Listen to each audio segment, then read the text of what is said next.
Good afternoon doctor সালুকে। কি good afternoon. Please sorry, don't mind. আসলে যখনই কোনো নিরপরাধ লোকের খুন দেখি না, তখনই গুড আফটারনুন গুড মর্নিং এর উপর বিশ্বাসই চলে তাই তো যায়। ডক্টর। ডক্টর কোনো পোক্ত প্রমাণ পেলেন? আপাতত এই ল্যাপটপের চার্জারটা তার, এটা দিয়েই শ্বাসরোধ করা হয়েছে এর। আর এর মৃত্যুর সময় হচ্ছে সকাল 9টা থেকে 9:30টার মধ্যে। আর হ্যাঁ, লাশের পাশে এই মোবাইলটা পাওয়া গেছে। হয়তো এটা আমাদের কোনো সাহায্য করবে। আর ওই বাকি প্রমাণগুলো যার ব্যাপারে ইন্সপেক্টর সমীর বলছিলেন? স্যার স্যার রোহনের ডায়েরি এই দেখুন, পুরোটাই পুড়ে গেছে, ছাই হয়ে গেছে। তবে এই ডায়েরিটার সঙ্গে অনেক ডকুমেন্টসও ছিল, সেগুলোও পুড়ে গেছে। বুঝতেই পারছি না যে ওই ডকুমেন্টস এমন কি ছিল। নিশ্চয়ই এর মধ্যে এমন কিছু ছিল যার জন্য ওই খুনি প্রবলেমে পড়তো, তাই প্রমাণ জ্বালিয়ে দিয়েছে আর এই রোহনকেও মেরে দিয়েছে। স্যার, হ্যাঁ, এই হার্ড ডিস্কটা আমি এখানেই পেয়েছিলাম, ক্রাইম সিনে। আমি এটা একজন কম্পিউটার এক্সপার্টকে দেখিয়েছি। পুরোপুরি নষ্ট হয়ে গেছে, ডেটা রিকভার করা সম্ভবই নয়। খুনি প্রত্যেকটা প্রমাণকে খারাপ করে দিয়েছে। কোনো ব্যাপার না, কোথাও না কোথাও কিছু না কিছু প্রমাণ নিশ্চয়ই পাবো। পুরবি, স্যার। এই রোহনের ব্যাকগ্রাউন্ড চেক করেছো? হ্যাঁ স্যার, পুরো নাম রোহন কুমার। এ পুনেতে থাকে, এখানে মুম্বাইতে চাকরি করছিল, একাই থাকতো। আর এখানেই এই বাড়ি থেকেই কাজ করছিল। কি কাজ কি করতো? গোয়েন্দা ছিল। বড় বড় কোম্পানিতে যে লাখ লাখ টাকা জালিয়াতি হয় সেগুলোর তদন্ত করত। তাহলে তো অনেক শত্রুই আছে এই রোহনের। হ্যাঁ দয়া, আর ওই অনেকগুলো শত্রুর থেকে আসল খুনিটা কে সেটা হয়তো তোমাকে এইটা বলবে। কি এটা ডক্টর? এটা চুম্বক। চুম্বক? এর মধ্যে একজন দৌড়বীরের ছবিও আছে, কিন্তু এই চুম্বক রোহনের বডির মধ্যে কি করছিল? আমার মনে হচ্ছে হয়তো এটা খুনির হবে। ওর পকেটে ছিল, এদিক ওদিক করতে গিয়ে হয়তো এটা পড়ে গেছে। তাহলে তো এটা আঙুলের ছাপ থাকবে। না, একটাও নেই। একটাও নেই।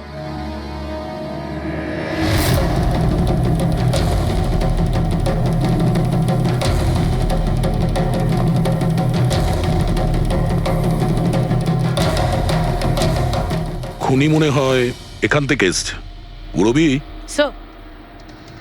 এই রোহন এই মুহূর্তে কার জন্য কাজ করছিল? স্যার, ডিএনডি বিল্ডকম লিমিটেডের জন্য। BND Buildcom limited? এটা তো ইঞ্জিনিয়ারিং আর কনস্ট্রাকশনের 1 নম্বর কোম্পানি শহরের। হ্যাঁ স্যার, এই দেখুন, এই ভাঙা হার্ড ডিস্কটার উপরেও ওই কোম্পানিটারই স্টিকার লাগানো রয়েছে। আর মারা যাওয়ার ঠিক আগে এই রোহন এই কোম্পানির সিইও মিস্টার হিতেশের সাথে ভিডিও কলে ছিল।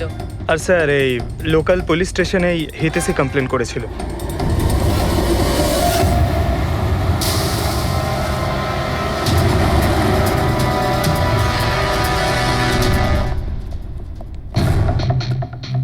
এটা কি এত বড় অফিসে শুধুমাত্র একজনই লোক ছিল নাকি? মনে হচ্ছে স্যার ইন্ডিয়ার ম্যাচ দেখার জন্য সবাই বাড়ি চলে গেছে। আচ্ছা, আজকে ইন্ডিয়ার ম্যাচ আছে?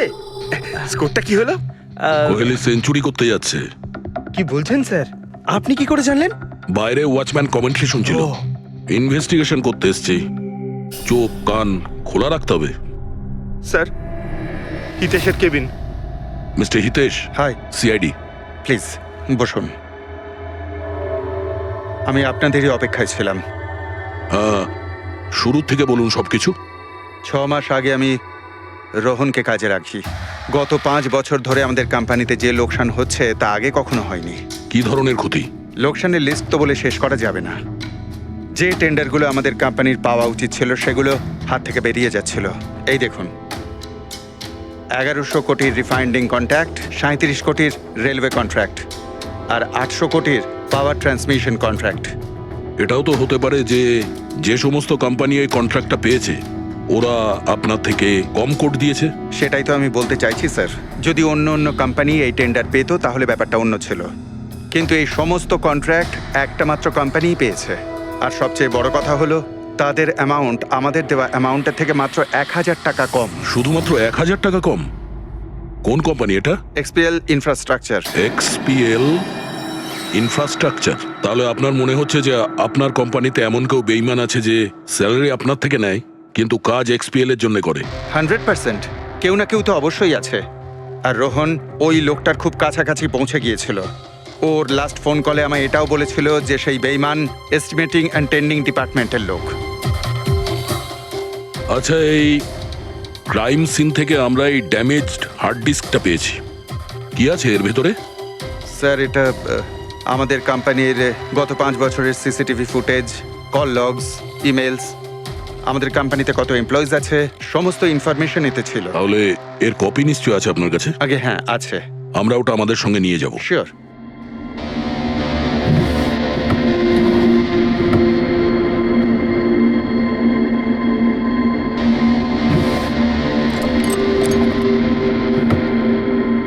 হয়তো হার্ড ডিস্কটা চুরি হয়ে গেছে। আমি এখানেই রেখেছিলাম হার্ড ডিস্কটা।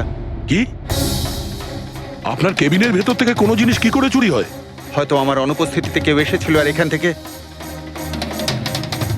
কিন্তু আপনার অফিসে সিসিটিভি ক্যামেরা লাগানো নেই কেন? কখনো দরকারই পড়েনি স্যার। প্রয়োজন বলে আসে না, এখন পড়লো তো প্রয়োজন। Sorry sir. আর হ্যাঁ, মিস্টার হিতেশ, আপনার কোম্পানিতে যত এস্টিমেটিং আর টেন্ডারিং ডিপার্টমেন্ট আছে, যত লোক আছে, আমরা তাদের সঙ্গে কথা বলবো। স্যার, আজকে ওই ডিপার্টমেন্টের কোনো এমপ্লয়ি কাজে আসেনি। কেন? সবাইকে ছুটিতে গেছে?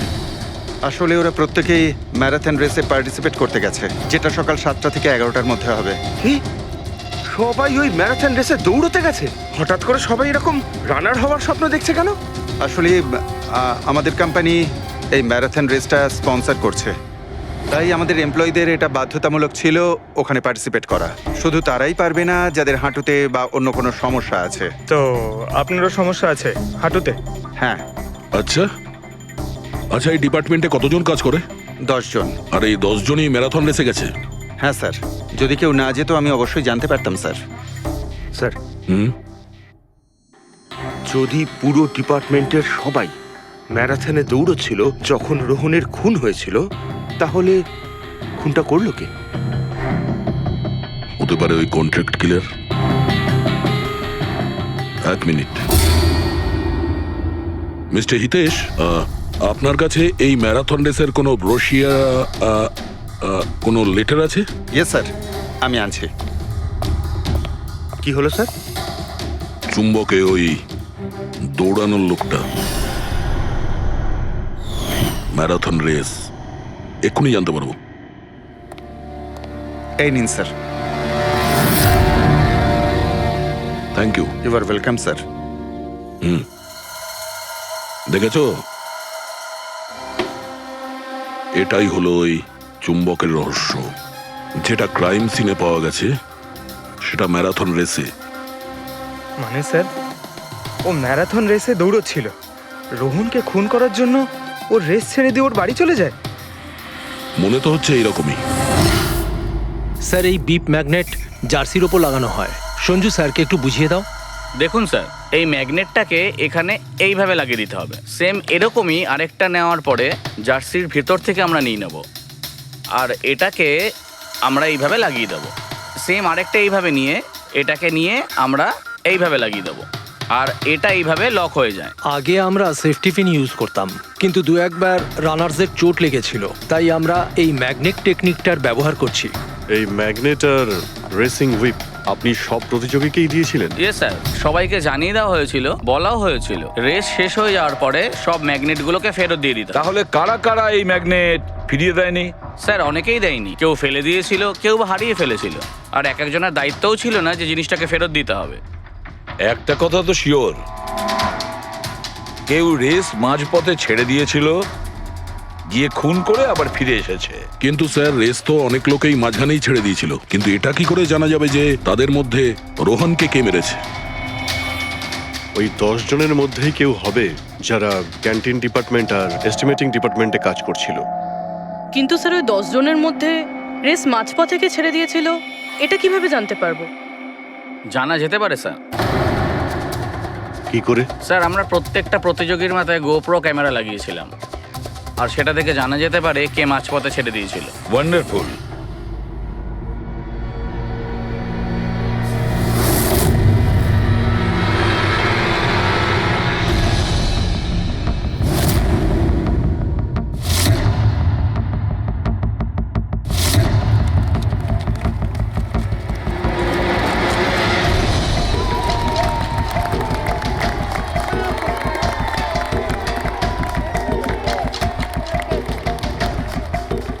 নবীন, এই রিশটা তোকেই জিততে হবে।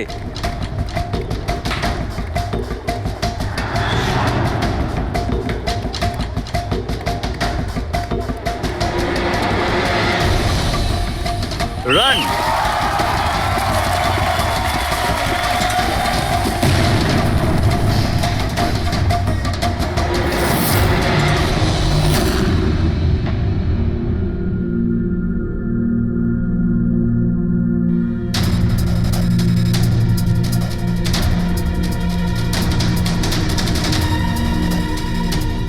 এই চারটে স্ক্রিন এগুলো ব্ল্যাঙ্ক কেন? জানি না স্যার, আমরা তো সব ক্যামেরা চালু করে এদের দিয়েছিলাম। হয়তো ভুল করে এই চারজন ক্যামেরা অফ করে ফেলেছিল। ভুল করে করেছে নাকি ইচ্ছে করে?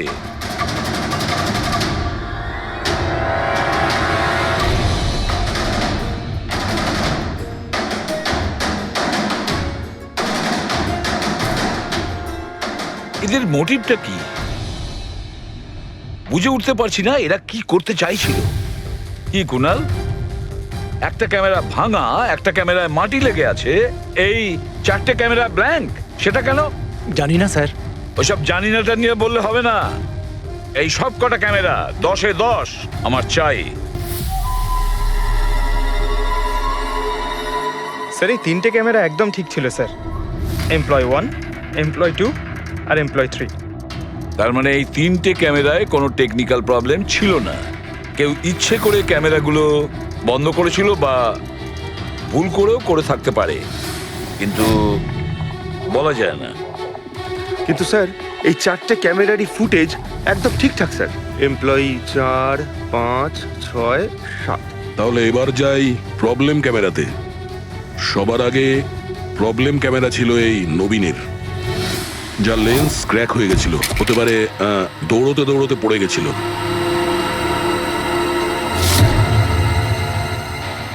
হ্যাঁ, আর স্যার, দ্বিতীয় প্রবলেমের ক্যামেরা, মুক্তিরটা, যে রেসের মাঝখানে দাঁড়িয়ে নিজের জুতোর ফিতে বাজছিল। হ্যাঁ, তারপরে ফিতে বাঁধার পরে ওই হাতটাই নিজের লেন্সে লাগায় আর লেন্সে সমস্ত পিকচারটাই ঝাপসা হয়ে যায়। কিন্তু স্যার, এই মাটি ইচ্ছে করে লাগিয়েছে নাকি ভুল করে?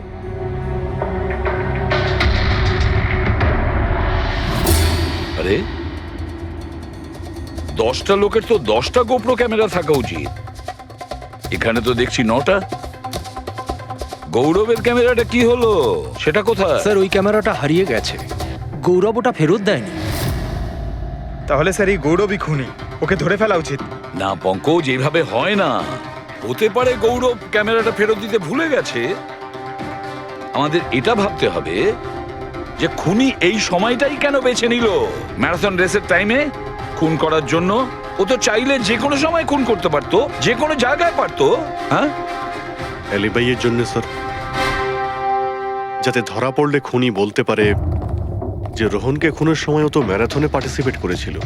হ্যাঁ, সেই জন্য ও রেসেও পার্টিসিপেট করেছিল আর রেস কমপ্লিট করেছিল। তার মানে স্যার, রেসকে মাঝখান থেকে ছেড়ে ও চলে গেছিল, তারপরে গিয়ে খুন করলো, আর খুন করার পরে এসে রেস আবার শেষ করলো। এক্স্যাক্টলি। কিন্তু স্যার, এই ফুটেজ থেকে কিভাবে জানতে পারবো কে রেস ছেড়ে চলে গেছে, খুন করেছে, আবার রেস জয়েন করেছে? স্যার, এই ব্যাপারটা আপনি টাইমিং চিপ থেকে জানতে পারবেন। টাইমিং চিপটা আবার কি? আজকাল ম্যারাথন রেসে বিজেতা কে জানার জন্য RFIDর ব্যবহার করা হয়। RFID মানে রেডিও ফ্রিকোয়েন্সি আইডেন্টিফিকেশন। আগে হ্যাঁ। ও, এই টেকনিক থেকে একটা জিনিস জানা যেতে পারে যে একজন রানারের প্রত্যেকটা ল্যাব কমপ্লিট করতে কত সময় লেগেছে। RFID, radio frequency identification. Sir, এটাই হলো চিপ, আর এটা রেসের ম্যাট, আর এটাই RFID টেকনিকে চলে। দেখুন স্যার। ও, তার মানে রেস শুরু হতেই যখন কোনো রানার এটা ক্রস করে তখন এই টাইমিংটা ওই মুহূর্তে শুরু হয়ে যায়। একদম স্যার, অফিসের কার্ডের মতন স্যার। ঠিক আছে, এটা তো বুঝতে পারলাম, কিন্তু এটা কি জানতে পারা যাবে যে কেউ রেস মাঝপথে ছেড়ে দেয় আর পরে আবার এসে জয়েন করে? এরও উপায় আছে স্যার। স্যার, এই ম্যারাথন রেস 31 কিলোমিটারের হয়। এতে 4টে ভাগ, প্রথমটা 5, দ্বিতীয়টা 10, তৃতীয় 15, চতুর্থ 20। চতুর্থ পর্যায় থেকে ফিনিশিং লাইনের দূরত্ব কম করে 1 কিলোমিটার স্যার। তার মানে সব মিলিয়ে 6টা প্যাড। স্টার্টিং লাইনের প্রথম প্যাড আর ফিনিশিং লাইনের 6 নম্বর প্যাড। মাঝখানে 4টে থাকছে, 4টে ধাপ, 4টে প্যাড। যখন কোনো প্রতিযোগীর পা ওই প্যাডের মধ্যে পড়ে তখন আমরা বুঝতে পারি ওই রানার কত টাইমটা নিয়েছে। তাহলে কে রেস মাঝপথে ছেড়েছিল আর কে ছেড়ে যায়নি এটা জানা গেলে এটাও জানা যাবে যে একটা ধাপ থেকে আরেকটা ধাপে যাওয়ার সময় কোন রানারের সব থেকে বেশি সময় লেগেছিল। সবকটারই টাইমিংটা চেক করতে হবে। জানা তো যাবে সে কে যে মাঝপথে রেস ছেড়ে আবার জয়েন করেছে। পুরবি,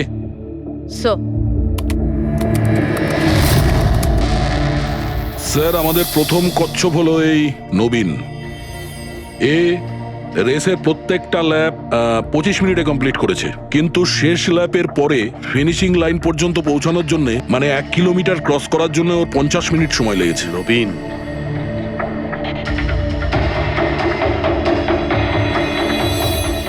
আর স্যার এই মুক্তি, এর টাইম তো রেকর্ডই হয়নি। 15 থেকে 20 কিলোমিটারের মাঝের ধাপ।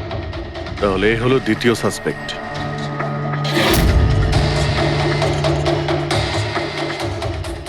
মুক্তি। আর এবার এই গৌরব, এ তো 15 কিলোমিটারের ধাপই বের হতে পারেনি।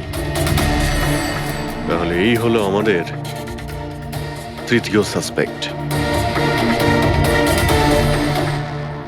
স্যার, বাকি সবার টাইমিং তো মোটামুটি ঠিকঠাকই আছে।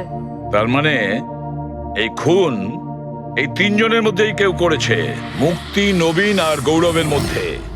যদি নবীন খুন করে থাকে তাহলে সে রেস ছেড়েছে 20 কিলোমিটার আর ফিনিশিং লাইনের মাঝপথে। পেড্রিক, পঙ্কজ, বাইক নিয়ে যাও, এবার স্পিডে যাবে ওই রুটেই। আর খেয়াল করো যেখানে ওই 3 জন যেখানে রেস ছেড়েছে সেখান থেকে রোহনের বাড়ি কতটা দূরে আর কত।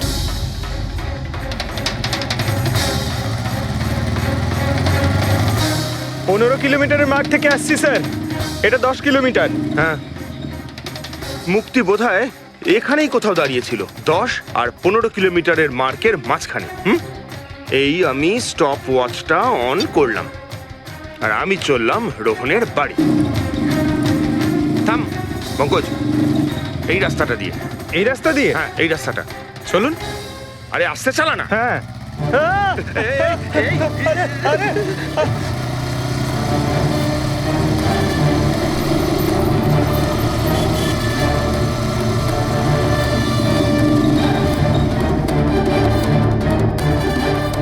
এই দেখুন রোহনের বাড়ি। মুক্তি নিশ্চয়ই রোহনের ঘরে পিছনের জানলা দিয়ে ঢুকেছিল।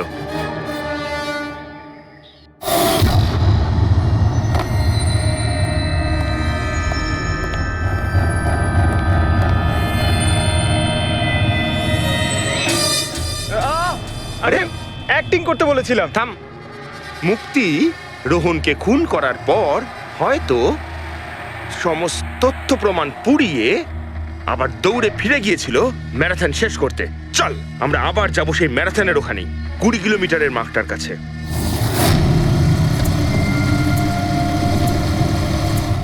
স্টপ ওয়াচে টাইম দেখে নিন স্যার। 26 মিনিট।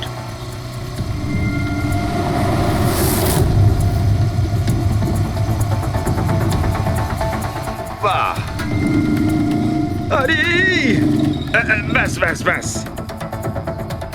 এবার মুক্তি পৌঁছলো 20 কিলোমিটারের মার্কে পাক্কা 30 মিনিট পরে। আর তারপর এখান থেকেই হয়তো ও রেসটা শেষ করেছিল।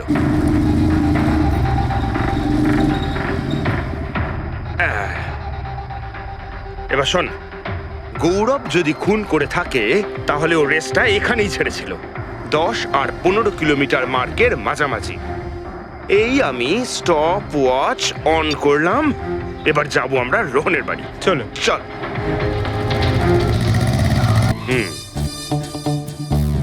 হ্যাঁ, একদম পুরো বিশ্বাস আছে আমার। Excuse me. এই ছা ছা ছা ছা, আরে আরে আরে মরে যাবো তো। চল।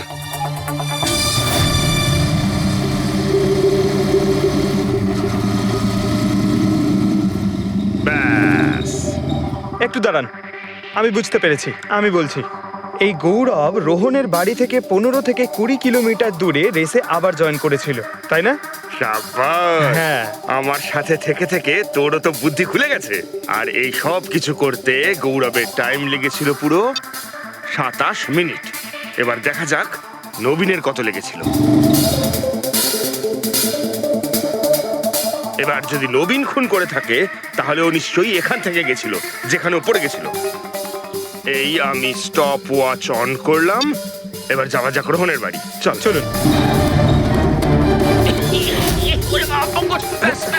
স্যার, ওকে। পঙ্কজ, 3 জন রোহনের সাথে এরকমই কিছু করেছিল। ব্যাস, রোহনকে খুন করে নবীন এইখানে এসে পৌঁছেছিল ফিনিশিং লাইনের সামনে, যেখানে ও ক্যামেরাটা দ্বিতীয়বারের জন্য সরিয়েছিল। আর এই সব কিছু করতে ওর লেগেছিল হয়তো 48 মিনিট। স্যার, হ্যাঁ, জানতে পেরেছি 3 জনের কত সময় লেগেছিল। আচ্ছা, তাহলে বলো মুক্তির কত সময় লেগেছিল? মুক্তির লেগেছিল 30 মিনিট। আর টাইমিং চিপ অনুযায়ী 39 মিনিট লেট ছিল। আর গৌরব? গৌরবের 27 মিনিট। আর ও ম্যারাথন রেস থেকে নিখোঁজ ছিল 24 মিনিটের জন্য। নবীনের লেগেছিল 48 মিনিট রোহনের বাড়ি গিয়ে ওকে খুন করে ফিরে আসতে। আর টাইমিং চিপ অনুযায়ী এই নবীন 50 মিনিট লেট ছিল। হ্যাঁ, আমাদের খুনি এই 3 জনের মধ্যেই কেউ হবে, নবীন, গৌরব আর মুক্তির মধ্যে। মিস্টার নবীন, একটা কথা বলুন। এই রেসে আপনি প্রত্যেকটা ল্যাপ 25 মিনিটে কমপ্লিট করেছেন, কিন্তু ফিনিশিং লাইনের আগে ওই 1 কিলোমিটার যেতে আপনার 50 মিনিট সময় লেগেছিল। কেন? স্যার, ওই 20 কিলোমিটার পুরো করার পর আমি নিচে পড়ে গেছিলাম। আর স্যার, ওই আমার পায়ে চোট লেগেছিল আর ক্যামেরাটাও ভেঙে যায়। স্যার, লাস্টের 1 কিলোমিটার আমি কতটা কষ্টে পুরো করেছি স্যার আমিই জানি সেটা। এই আঘাতটা কোথায় লেগেছে আপনার? স্যার, এইখানে দেখুন স্যার। পট্টিটা খোলো। হ্যাঁ, এইটা।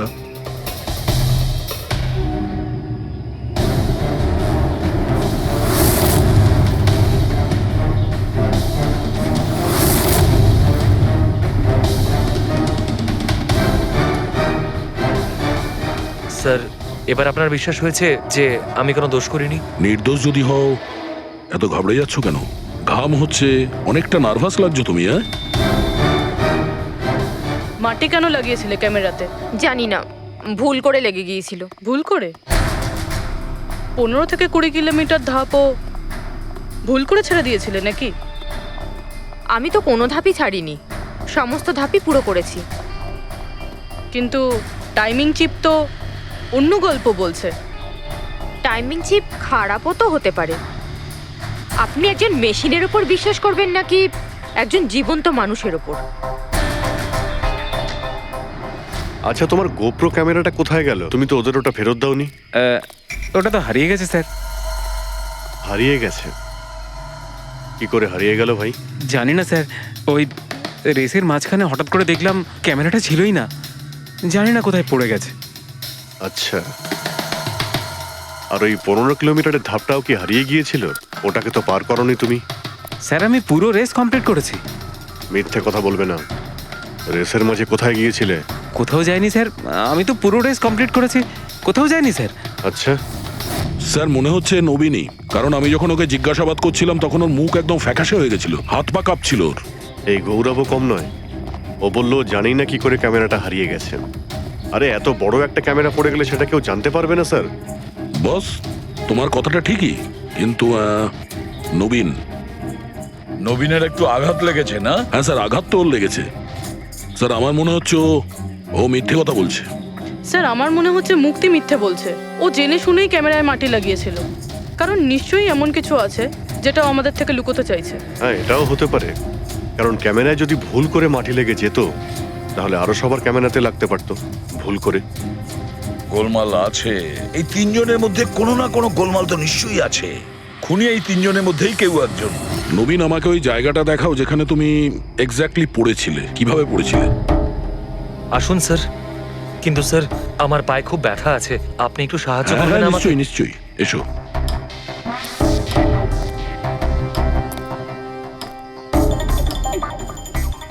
স্যার আমি এখনো বলছি আপনাকে, আপনি নিজের টাইম ওয়েস্ট করছেন। এমনটা যেন না হয় যে আসল খুনিই পালিয়ে যায়। সিআইডির হাত থেকে আজ পর্যন্ত কোনো খুনি না বেরিয়েছে না বেরোতে পারবে, নিশ্চিন্ত থাকো। হ্যাঁ,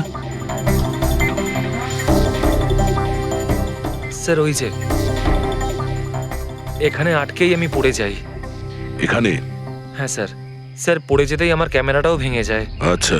তারপর আমি ক্যামেরাটা আবার লাগালাম, তারপর রেস স্টার্ট করলাম। প্রচুর ব্যথা নিয়ে তুমি এই রেসটা ফিনিশ করেছো। হ্যাঁ স্যার, এখনো খুব ব্যথা। তুমি পড়েছিলে এইখানে, এই জায়গাটায়? হ্যাঁ স্যার, খুব ক্লান্ত হয়ে গেছিলাম তো, তাই খেয়াল করিনি আর পা আটকে নিচে পড়ে যাই। আচ্ছা, রেস ফিনিশ করার আগে তুমি দ্বিতীয়বার ওই ক্যামেরাটাকে সরিয়ে দিয়েছিলে কেন? আচ্ছা, ওটা তো স্যার খুব গরম লাগছিল তো, তাই মুখটা ধোয়ার জন্য আমি ক্যামেরাটা খুলে ফেলেছিলাম। কিন্তু কিছুক্ষণ পরেই আমি আবার ক্যামেরাটা লাগিয়ে নিই। রেস তো আমি তারপরেই কমপ্লিট করেছিলাম। হ্যাঁ ঠিক আছে, চলো। স্যার কিছু তো বলুন, আমরা যাচ্ছি কোথায় আসলে? তোমার হারিয়ে যাওয়া ক্যামেরা খুঁজতে। স্যার কিন্তু এত বড় জায়গাতে আমরা খুঁজবো কি করে ওই ক্যামেরাটা? প্রত্যেক ক্যামেরাতে একটা চিপ লাগানো আছে, আর এই ম্যাপ বলছে তোমার ক্যামেরা এইদিকেই আছে। চলে এসো। ম্যাম, আমি সত্যি কথাই বলছি। সত্যি তো এটাই, তুমি 10-15 কিলোমিটারের মাঝে রেস ছেড়ে দিয়েছিলে আর তারপরে রোহনকে মেরে দিয়ে এখানে চলে এলে, এই 20 কিলোমিটারের মার্কে চলে এলে। কারণ তুমি তো জানতে এখান থেকে তোমাকে কোনো খেলোয়াড় দেখতে পাবে না, সব খেলোয়াড়রা তো তখন পিছনে। সব মিথ্যে। আপনি আমার কথা বিশ্বাস কেন করছেন না?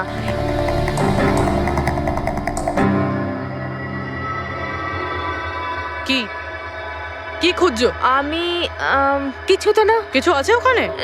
না, কিছু না। আচ্ছা, ওই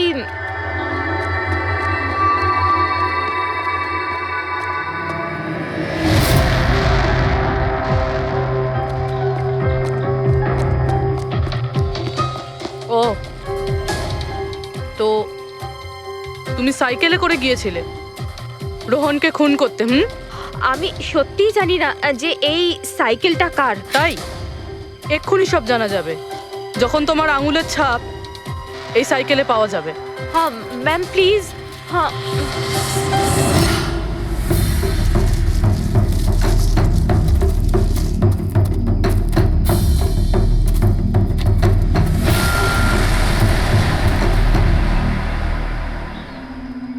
এই হলো ক্যামেরা।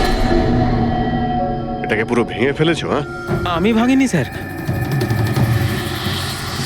দুটো ক্যামেরা।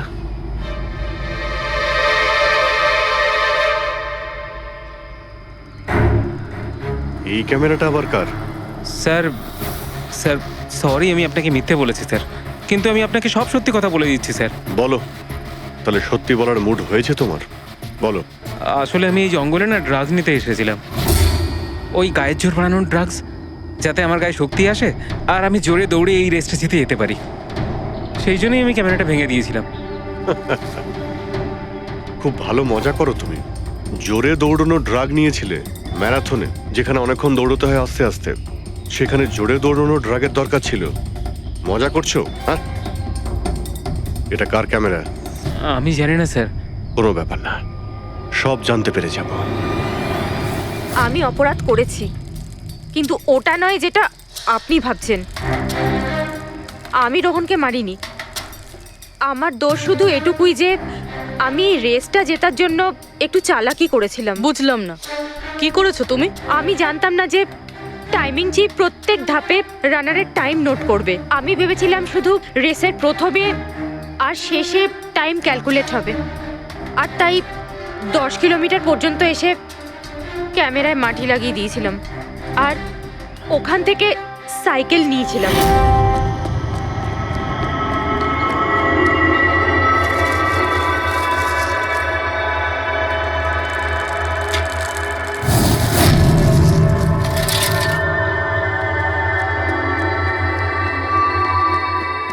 কিন্তু রেস শেষ হতেই সিআইডি ওখানে চলে এলো আর আমি ওখান থেকে সাইকেলটা সরানোর সুযোগই পাইনি। এত কিছু করেছো শুধু একটা রেস জেতার জন্য? আসলে অফিসে বেট ধরা হয়েছিল যে আমাদের ডিপার্টমেন্টে যে রেসটা জিতবে তাকে সবাই কন্ট্রিবিউট করে 5 লাখ টাকা দেবে। আমার টাকার খুব দরকার ছিল, তাই আমি এটা দীপ্তির ক্যামেরা। এই দুটো ক্যামেরা তোমরা কেন ভেঙেছিলে? স্যার আসলে আমরা এই রেসে এসেছিলাম যাতে একে অপরের সাথে সময় কাটাতে পারি, কিন্তু তারপরে খেয়াল হলো যে আমাদের প্রেমের কথাবার্তা সব ওই গোপ্রোতে রেকর্ড হচ্ছে স্যার। কখন থেকে ফলো করছে। শোন না, তোকে খুব সুন্দর লাগছে। দাঁত ছাড়ো তো। কি হলো? গোপ্রোতে সব রেকর্ড হচ্ছে। ও গড, এখন কি করব? একটা কাজ করা যাক, চল আমার সঙ্গে। হ্যাঁ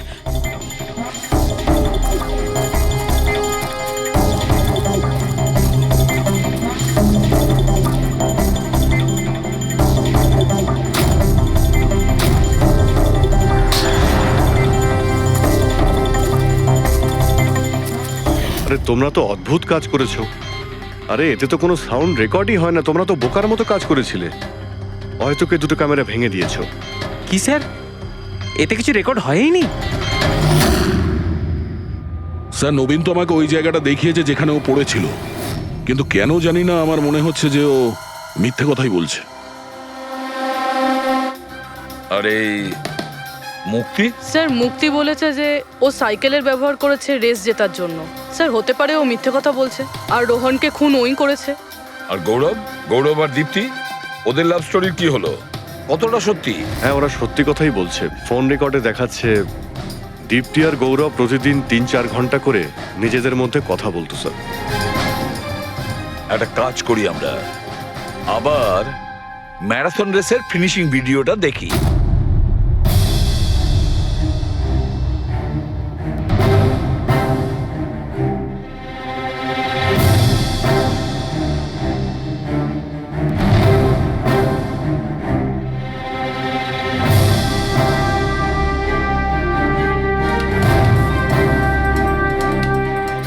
তার মানে গৌরবের ঠিক পরেই এই দীপ্তি ঢুকেছিল। দুজনে একসঙ্গেই ছিল। মনে হচ্ছে স্যার দুজনেই এই কাণ্ড করেছে। এক মিনিট অভিজিৎ, দয়া, এই ফুটেজটা দেখো। এই যে এই হলো স্যার,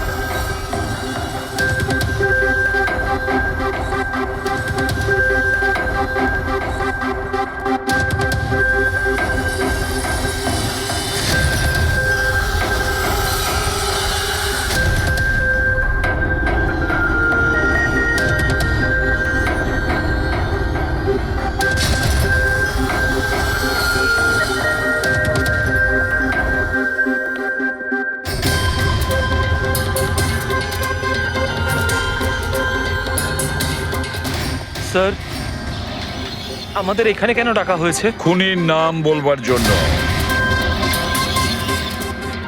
স্যার সত্যি খুনি ধরা পড়েছে? তাহলে বলুন না স্যার, কে খুনি? আরে বলবো, একটু ধৈর্য ধরো। মুক্তি, 5 লাখ টাকার জন্য তুমি বেইমানি করেছো। 5 লাখ টাকার জন্য। আর গৌরব, তুমি তো তোমার ভালোবাসা লুকোনোর জন্য বেইমানি করেছো। আর নবীন, তুমি চলো, তোমাকে আবার দেখাচ্ছি, রেসের একটা পার্ট দেখাচ্ছি। খুব ভালো করে দেখো আর বলো কোথায় ভুল আছে, বলো।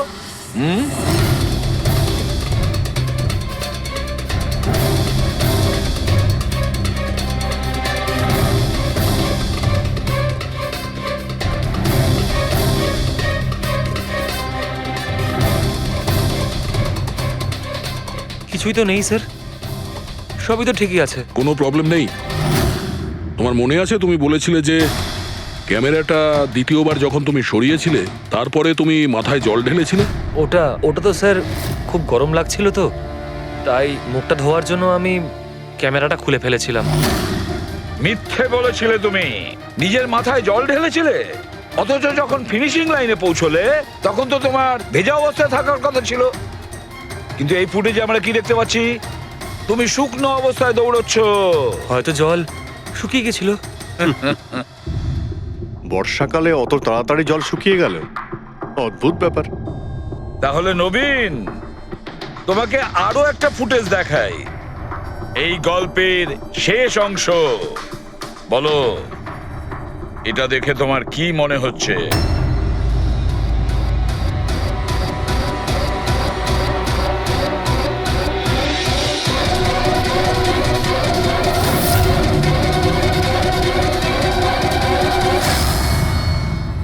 কি নবীন, এই ফুটেজে তোমার মুখটা কেমন চেঞ্জ লাগছে না?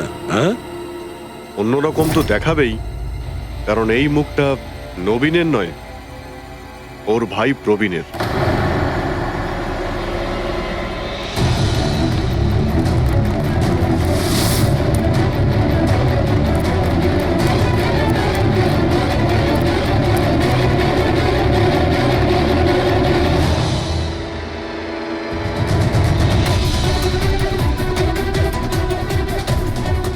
খুব বড় প্ল্যান বানিয়েছিলে তুমি, দারুণ মাথা খাটিয়েছিলে তুমি।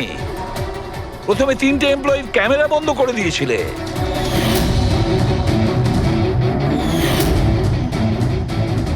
আর তারপরে নিজের গোপ্রো ক্যামেরা নিচে ফেলে দিয়েছিলে যাতে লেন্সটা ভেঙে যায়।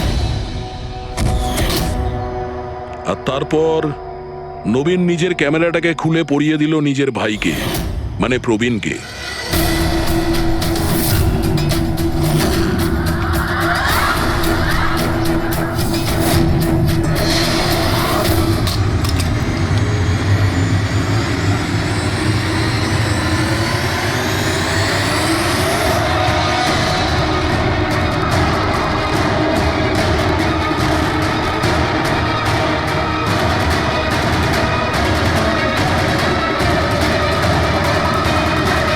এই ক্যামেরা বদল করার সময় খুব একটা সময় ছিল না, তাই হতে পারে ওই টি শার্টে যখন কাগজটা লাগাচ্ছিল তখন সমস্ত ম্যাগনেটগুলো লাগায়নি, কিছু ম্যাগনেট নবীন নিজের পকেটে ভরে নিয়ে গেছিল।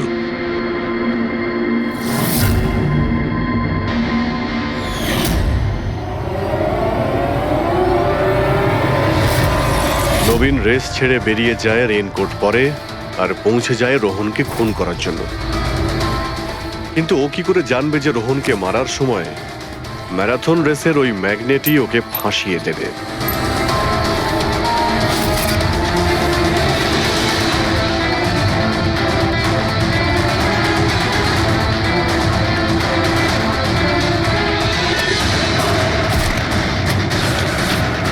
তারপর তুমি পুরো প্রমাণ নষ্ট করলে আর আবার এসে রেসে জয়েন করলে। ইচ্ছে করে নিজের পায়ে তুমি চোট লাগালে যাতে আমরা বিশ্বাস করি যে আঘাতটা সত্যি। আর তারপরে তুমি রেসটা ফিনিশ করো। তাহলে বলো। হ্যাঁ স্যার, আমি খুন করেছি রোহনকে। একদম একদম পারফেক্ট প্ল্যান ছিল, কিন্তু আমি কি করে জানবো যে আপনারা আমার থেকেও অনেক বুদ্ধিমান? প্রত্যেক অপরাধী এই ভুলটাই করে, কারণ তার মনে হয় যে সে আইনের চোখে ফাঁকি দিয়ে দেবে। এবারে বলো, ওকে কেন খুন করলে? তাড়াতাড়ি বলো। বিএনডি বিল্ডকনে হওয়া প্রত্যেকটা গন্ডগোলের পেছনে আমিই ছিলাম। আমার জন্যই প্রত্যেকটা টেন্ডার কোম্পানির হাতছাড়া হলো। আর আমি যদি রোহনকে না মারতাম তাহলে ও আমার সমস্ত রহস্য খুলে দিত। তাই আমি... লজ্জা লাগার কথা তোমার, যে থালায় খেয়েছো ওই থালায় ফুটো করেছো। আর সেই পাপ লুকোনোর জন্য তুমি রোহনকে খুন করে দিয়েছো। আইন তোমাকে কঠোরতম শাস্তি দেবে। আশা করি ততদিনে ফাঁসির অর্ডার এসে যাবে। নিয়ে যাও এদের।